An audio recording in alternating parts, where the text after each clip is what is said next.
16 octobre 2019, mesdames et messieurs, bonsoir et bienvenue dans votre émission La Trottinette sur Guérite TV Monde. Nous allons démarrer tout de suite par le bulletin d'information. Mathieu Mideboyi, bonsoir. Bonsoir Samdine Badabou. À vous l'antenne.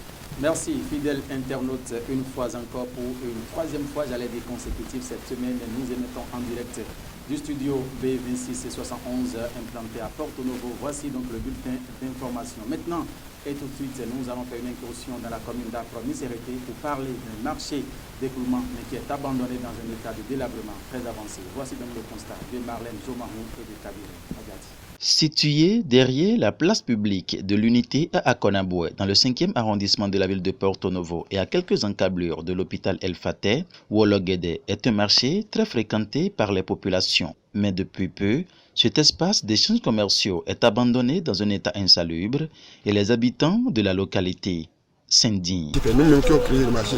Là, la mi-vente, on ne veut pas acheter comme il fallait, parce que le marché ne fait pas tellement beaucoup animé. Dès sa création, ce marché avait connu d'affluence, mais peu de temps après, la mi-vente s'est installée et le marché a perdu son attraction et son entretien. Les populations n'attendent que la réaction des autorités municipales de la ville de Porto Novo. Que les autorités municipales se souviennent qu'il y a un marché dénommé Wologede derrière la place de l'unité et qu'elles y portent un regard pour nous venir en aide. Wologede, situé dans le 5e arrondissement de la ville de Porto Novo, est en voie de disparition et une réaction des autorités municipales de la ville de Porto Novo amoindrirait les peines des populations en ce qui concerne la vente et l'achat des produits février.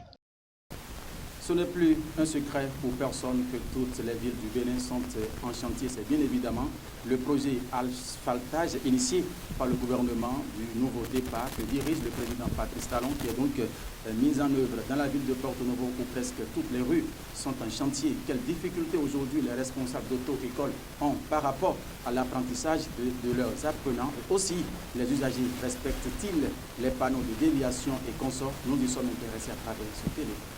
Dans la circulation maintenant, on sent que la circulation devient de plus en plus dense. Les usagers ont une idée. Quand la voie n'est pas bonne, ils cherchent comment faire pour affronter des difficultés. Mais quand la voie devient lisse et comme cela, ils baissent leur vigilance, ce qui n'est pas normal. Les exigences de la voie. Là où la voie est bonne, à quelle vitesse vous pouvez rouler. Là où la route est mauvaise, à quelle vitesse il faut rouler, quelle vitesse il faut mettre pour pouvoir passer dans les trous et comme cela. Ce que moi je peux donner aux gens comme conseil, c'est de se rapprocher de nous qui sommes des acteurs d'auto-école pour connaître les règles de circulation. Nous sommes tous appelés à connaître les règles de circulation. 14 octobre 2015 et 14 octobre 2019, exactement 4 ans que le Bénin perdait un baobab. Il s'agit bien sûr du feu général Mathieu Kérékou, 4e anniversaire de son décès, célébré, mesdames et messieurs, il y a quelques jours en arrière. Et Guérite TV Monde revient sur la vie de l'intéressé à travers ce film. Il faut remercier la mémoire de ce grand homme. Et grand par son humilité, grand par sa manière d'accepter ou de se conformer aux nouvelles règles. Par exemple, il était venu, en tant que militaire, il était venu au pouvoir en 1972 et il a entamé la révolution. Et en 1975, il y avait les cadres.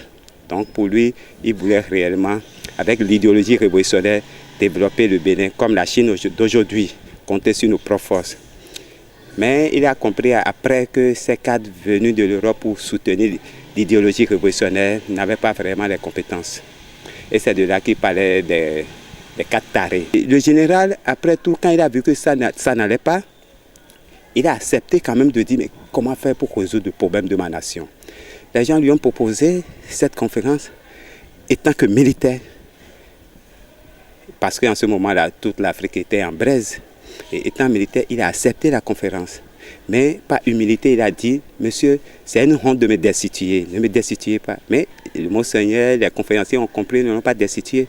Mais il est le seul jusqu'à ce jour tant que militaire, étant fait la révolution massiste, socialiste massiste, qui a respecté les principes démocratiques. Ce ticon-là, on devait étudier qui est Kérékou, ses comportements, sa politique. On devait nous enseigner ça dans les écoles. On devait avoir quand même un mémorium pour le général, et chaque année, chaque anniversaire, il doit avoir beaucoup de conférences sur ses comportements. Quelqu'un qui a fait la révolution et qui après est devenu démocrate et a accepté tout ce que les textes de la démocratie ont dit du début jusqu'à la fin. Mais c'est quelqu'un qu'on doit étudier. C'est comme ça que les grandes nations ont évolué. Ils étudient sur les grandes personnalités. Mais nous, on ne fait pas ça. On oublie Ratmibdan et on jette ça aux oubliettes. Et ça fait qu'on piétine tout le temps. Normalement, c'est un monsieur qu'on ne doit pas oublier. On ne doit pas l'oublier. Juste à ce jour, il n'a pas été un grand cadre, mais il est le seul parmi tous les présidents qu'on a à respecter tous les principes démocratiques. Maintenant, au moment de fin, c'est de demander aux historiens, aux universitaires, qu'on crée une structure, peut-être une structure de pensée positive de général Mathieu Kérékou, et à chaque fois que les gens aillent là-bas, faire des conférences et étudier l'idéologie ou la pensée politique de ce grand homme africain. Merci d'avoir été des nôtres, mesdames et messieurs. Shamsuddin Badarou, à vous le plateau pour la suite de cette émission. Merci à vous, Mathieu Midagoui. On reste toujours avec vous pour parler de cette information par rapport à Instant Forum de discussion tout de suite. Mais avant, je vous invite à suivre cet élément. On va faire un tour au service commercial.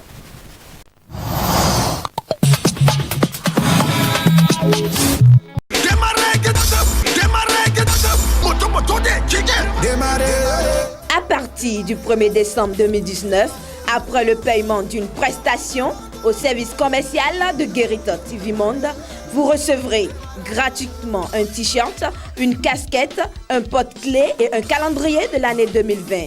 Guérita TV Monde, le leader des web TV. Mais ça va potofier.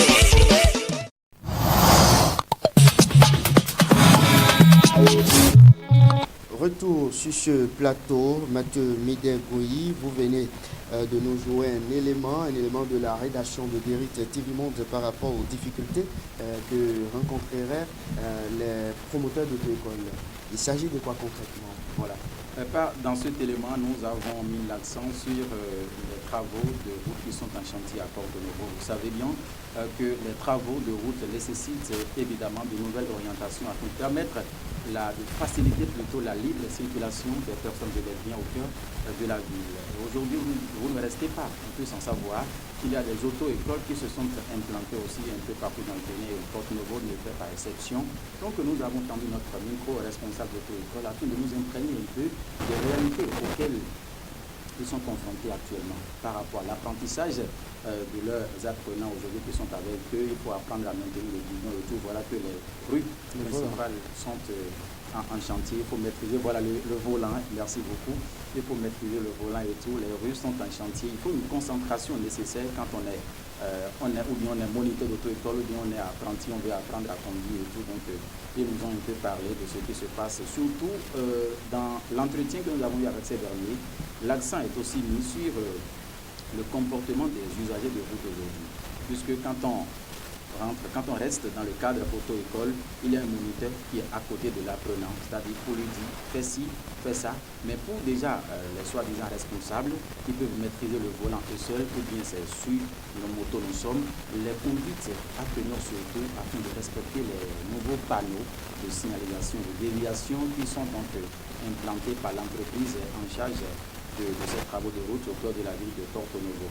Donc sur cela, ils ont invité les usagers de la route à un respect strict des injonctions des ouvriers qui sont en train de travailler au niveau de ces artères dans la ville de Porto-Novo, sans oublier de parler aussi aux responsables aussi qui sont en charge de ces travaux, de bien vouloir respecter le délai afin que la circulation des personnes et des biens soit donc une chose effective au cœur de la ville de Porto-Novo. Nous aimons le dire souvent sur notre plateau qu'on ne peut pas manger des œufs on ne peut pas manger des omelettes sans casser des œufs. Donc les populations aussi sont invitées à la patience et au respect vraiment de ces panneaux de déviation, de signalisation pour que tout évolue normalement afin que ce projet initié par le gouvernement, celui d'ailleurs de rendre belle et attrayante mobile aux yeux de tous les pays africains soit une réalité au Bénin samedi.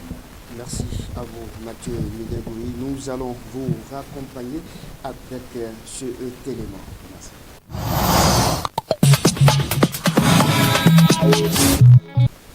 7 annonce donc la une du quotidien Matin Libre. Malène Zomarou est déjà avec nous sur le plateau. Malène Zomarou, bonsoir. Bonsoir, Champion Badarou. À vous l'antenne. Merci, fidèle internaute de Guéri TV Monde. Bonsoir, mercredi 16 octobre 2019. Bienvenue dans votre émission La Trottinette. Voici les titres qui font la une de votre quotidien Matin Libre. En manchette de Matin Libre et de 2 pour l'universitaire rapporteur. Combien Tokpanou a coûté pour son dialogue avec Talon? Kid du facilitateur Dorothée Sosa, c'est à lire en page 3 de votre journal. Test de popularité manqué à Tchaourou. Bagoudou toujours indésirable.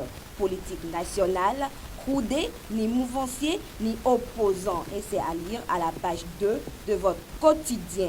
Non-reconnaissance des diplômes arabes au Bénin et au Cameroun, intellectuels arabissants ou des diplômés de base échelle. Et à l'oreillette, championnat national de Ligue 1, zoom sur les favoris, les outsiders. Une information à lire à la page 4 de votre quotidien. Je rappelle que Matin Libre est le seul quotidien béninois immédiatement disponible à Kios, à Cotonou et à Parakou dès 7h du matin. Fidèle intérêt de TV. Merci de nous avoir suivis. Samedi, voilà, ce sera tout pour le compte de ce mercredi 16 octobre 2019. Merci à vous, Marlène Zomarou. C'est avec la lecture de la une, des titres inscrits à la une du quotidien Matin Libre de ce mercredi présenté par Marlène Zomarou que nous bouclons cette émission La Trottinette. Merci à vous et à demain jeudi sur Dieu le veut.